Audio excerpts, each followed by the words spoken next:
جنوبی افریقہ کی پولیس اب بھی اصرار کرتی ہے کہ یہ انہوں نے اپنے دفاع میں کیا۔ پولیس کا کہنا ہے کہ وہ ماریکانا نامی پلیٹینم کی کان کے ورکرز کے خلاف اپنا دفاع کر رہی تھی جو مسلح اور مشتعل تھے، لیکن تحقیقاتی کمیشن کو جو شواہد پیش کیے گئے ان سے ایک مختلف تصویر سامنے آئی کہ کس طرح پولیس نے ان کانکنوں کو گھیر کر مارا۔ اس روز 34 کانکن ہلاک ہوئے۔ ہری شرٹ میں نظر آنے والے مساکولو مڈیگوانا کو 8 گولیاں لگیں۔ آپ اس جگہ پر تھے اور پولیس وہاں پر تھی۔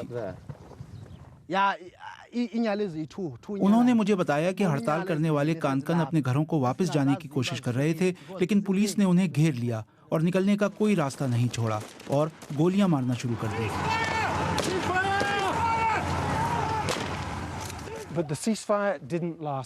لیکن فائر بندی دیر پا ثابت نہ ہوئی۔ چند منٹ بعد ہی پولیس نے دوسرے کانکنوں کو ڈھونڈنا شروع کیا جو یہاں چھپے ہوئے تھے۔ انہیں بھی گولیاں ماری گئیں۔ کمیشن کو بتایا گیا کہ بعد میں پولیس نے لاشوں کے ساتھ اسلحہ رکھ دیا، لیکن پولیس اب بھی کہتی ہے کہ اس نے صرف اپنا دفاع کیا۔ There is no evidence that suggests that line has been breached. حکومت کا کہنا ہے کہ اس نے پولیس کو اس حد تک طاقت کے استعمال کا حکم نہیں دیا تھا، لیکن کمیشن کے غیر جانبدار قانونی ماہرین جس نتیجے پر پہنچے ہیں وہ بہت ہولناک ہے۔ ان کے مطابق پولیس نے پیرا ملٹری فائرنگ اسکواڈ کی طرح برتاؤ کیا کہ دشمن کو نیست و نابود کر دیا جائے۔ جنہوں نے کبھی عدالت میں نیلسن منڈیلا کا دفاع کیا تھا وہ بھی کہتے ہیں کہ ایک جمہوری جنوبی افریقہ میں کسی کو بھی قانون سے بالاتر نہیں ہونا چاہیے۔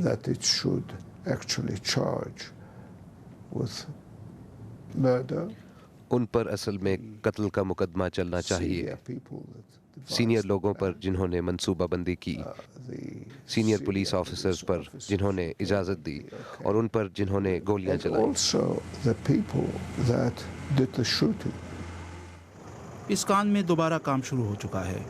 پولیس کمیشن کی حتمی رپورٹ کا انتظار کر رہی ہے، اور 2 برس بعد اس ہولناک واقعے میں بچ جانے والے مساکولو مڈیگوانا جیسے لوگوں کا خیال ہے کہ شاید انہیں انصاف کبھی نہ مل سکے۔